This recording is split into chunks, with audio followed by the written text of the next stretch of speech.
Hello Steno candidates, I am Ravina. Welcome to your own YouTube channel Lotus Steno Legal Matters. I am going to dictate you Steno Legal Matters. Please subscribe my channel and press the bell icon for more dictations. So be ready for the dictation. 5, 4, 3, 2, 1, start. Neither of the learned advocates choose to appear on behalf of the respondent number 1 even on the date when the petition reached for the final hearing stop. The petition was argued by Mr. Kadar for the petitioner husband and by Mr. Mantri for respondent number 1 wife stop. As regards the first point relating to the wife's inability to maintain herself, Mr. Mantri pointed out that the petitioner's contention relating to want of plea in the wife's application relating to her inability to maintain herself is not correct stop. He pointed out that the respondent number 1 has specifically mentioned in her application that being a Pardarshan lady, she was unable to maintain herself stop. He also pointed out that the petitioner has not at all led any evidence to show that the respondent number 1 wife was unable to maintain herself stop.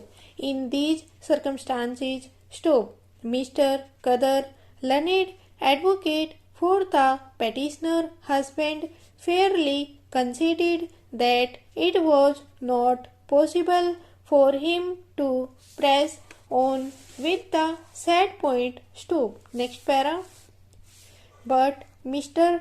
Kadar was on such stronger ground so far as second point is concerned stop. In this connection, he invited my attention not only to the concurrent findings of the facts recorded by both the courts below, but he invited my attention to the notice Exhibit 18 sent by husband to his wife stop. The notice has great significance to the legal question involved in this petition and hence, it is worthwhile referring to the same somewhat elaborately stop. Next para. The notice is dated 26 May 1982 and it mentions that it is sent again on 3 July 1982 stop. In the notice, it is stated that the addressee's wife had been living with her husband quite happily from the date of marriage till the date about 4/5 months before the date of notice, and that she had also got a son from the petitioner husband stop.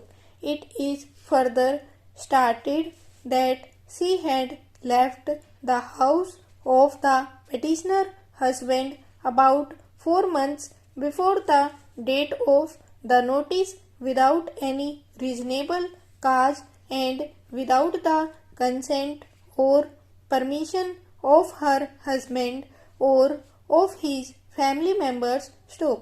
It was mentioned that not only the petitioner husband but even his relatives and friends went to her and requested her to come back to the matrimonial home for leading happy matrimonial life and It was also mentioned that all those requests have been turned down by her stop. It was stated that, on the other hand, on the occasion her father and brother went to the extent of beating the petitioner husband. Stop. Next para, next dictation. Learned Counsel for the Revisionist submits that the revisionist was not summoned in the aforesaid complaint case in exercise of power under section 204 CRPC. Stop. As there was no specific allegation against her. Stop. After recording the statements under section 244 CRPC, an application under section 319 CRPC has been moved by the complainant, and the court below in a casual way has summoned the revisionist as an additional accused wide order dated 7 November 2021 in exercise of power under section 319 CRPC to face the prosecution under section 498A, 223 IPC and 3/4 DP Act. Stop. Next para.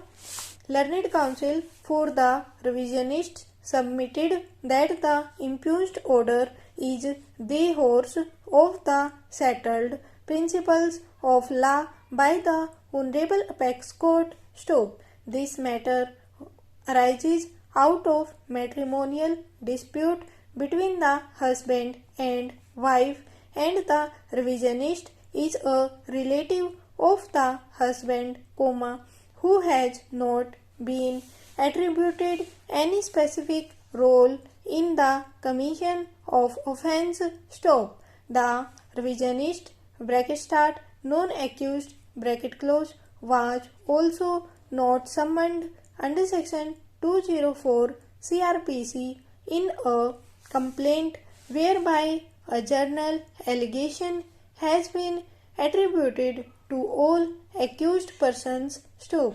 In this regard, Learned Counsel for the revisionist has relied upon the latest judgment of Honorable Apex Court in the case of Sonam and other versus State of Bihar and others, decided on 8 February 2022 in Criminal Appeal number 195 of 2022, in which it was been held that the above mentioned decisions clearly demonstrate that this court has at numerous instances expressed concern over the misuse of section 498A IPC and the increased tendency of implicating relatives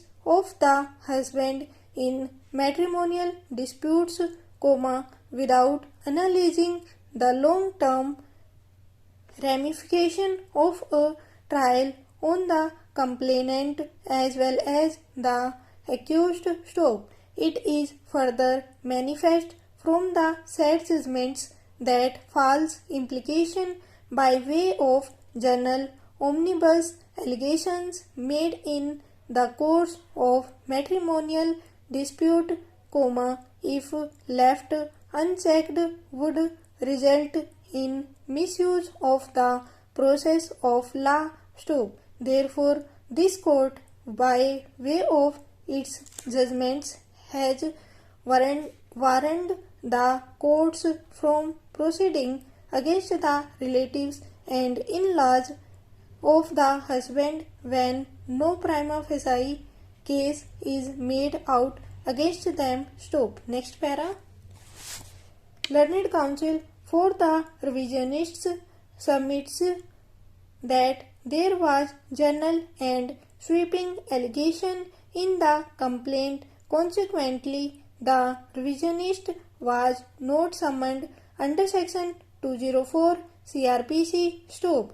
Thereafter, without taking into account that there is general and sweeping allegation against the revisionists, the court below in a most mechanical sense has summoned the revisionist in exercise of power under Section 319 CRPC. Stop. Learned counsel for the revisionist has relied upon the latest judgment of Honorable Apex Court passed in the case of Sugriv Kumar versus